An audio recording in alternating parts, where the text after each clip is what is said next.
core ingredient. What is that, Roger? Your head. Use your head.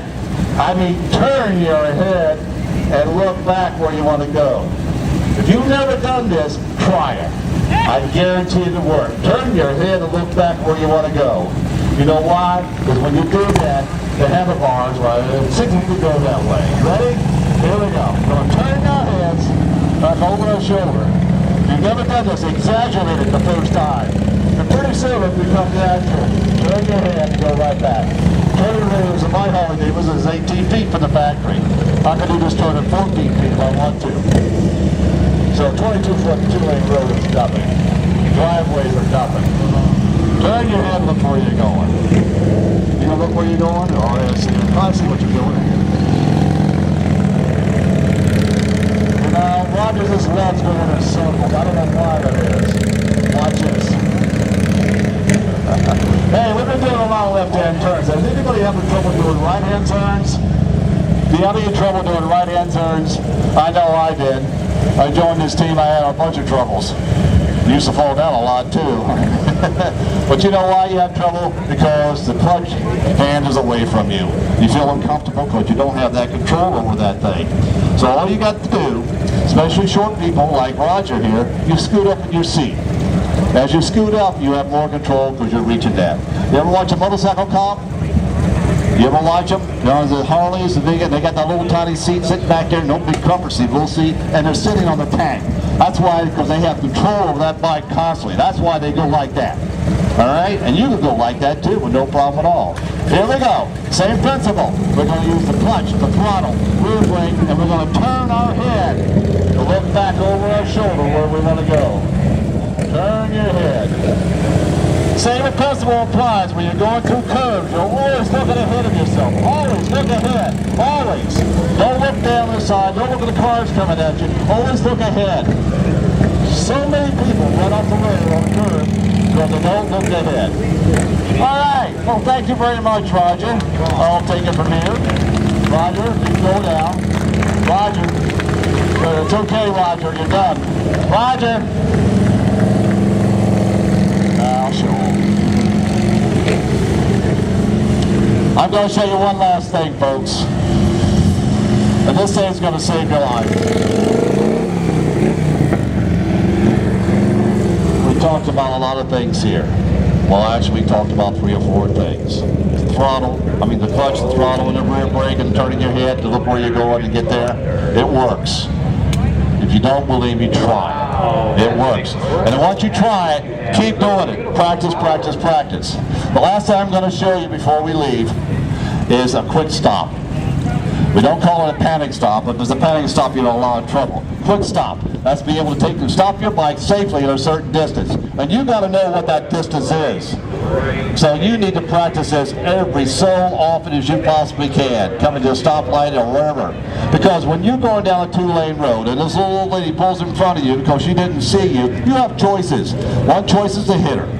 Boy, that's a bad choice. Second choice is go off the right-hand side. Another bad choice goes usually on a 2-lane road. Off the road is gravel, and man, you're going to go down and get hurt. All right?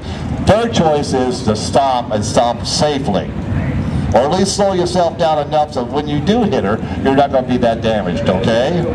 I'd rather not hit anything. Now, I say this from experience. I joined this team in the year 2000.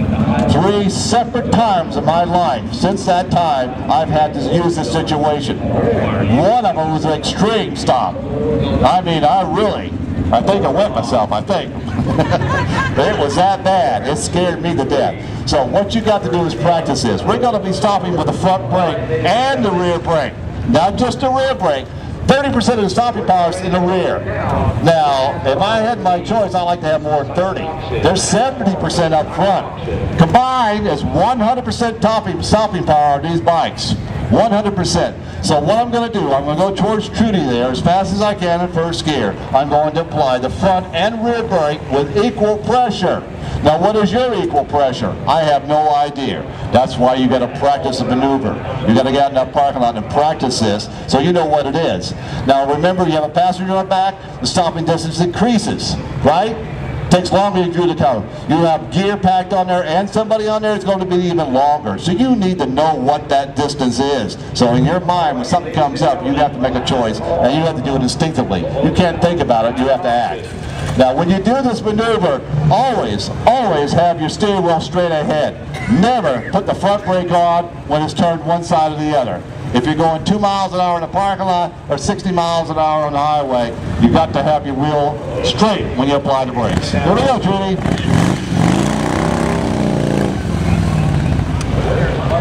Just like that, folks. You notice the bike collar come down? That's it. You notice my left foot's down, my right foot's not? It's on the brake. I watch the bike as it pops right up and I'll let the brakes out. There we go. Practice that, you'll be a safer rider. Hey, thanks a lot for your attention. Oh, wait a minute, before you go, would you like to see how to pick up one of these bikes off the ground? A safe and proven way? Would you like to see that? Yay! Judy, you want to show them how to do that? I'd love to show them how to do that. But I need a volunteer. Someone with jeans on, or pants, can't have shorts. Mike's so hot.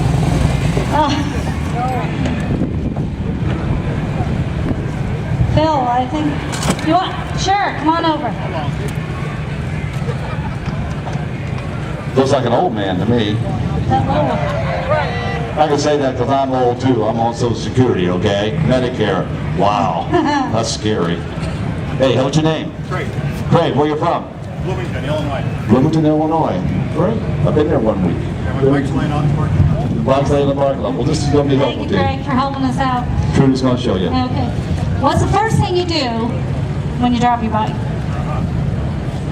Yes, you turn it up, but the first thing I would do is check to make sure I'm okay, right? And your passenger, if you have one, okay? What's the first thing a guy does, Craig, when he drives his bike? Well, he could.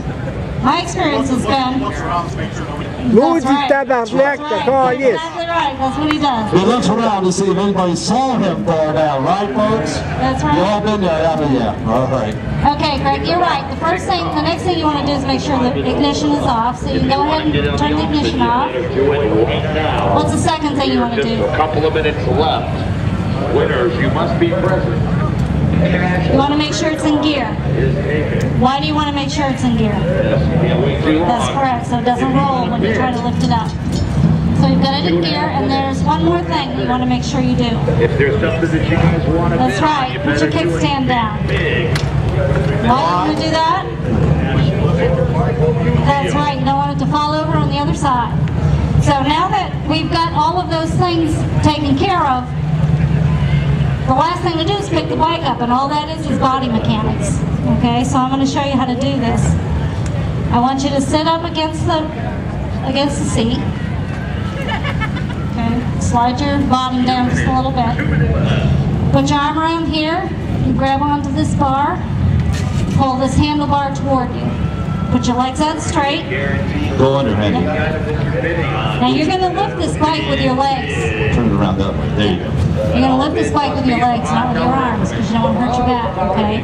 Put your feet a little closer together, and as you start pushing with your legs, you're going to take baby steps backwards as that bike starts coming up, okay? Go ahead. Push with your legs. There you go. You got it. You got it. Keep going. That's it. Don't stop. Keep Don't going. stop. Put it on the stand. There you go. Very good. Excellent. Thank you, Craig. Thank you. Thanks for helping us out. Well, you're in the car.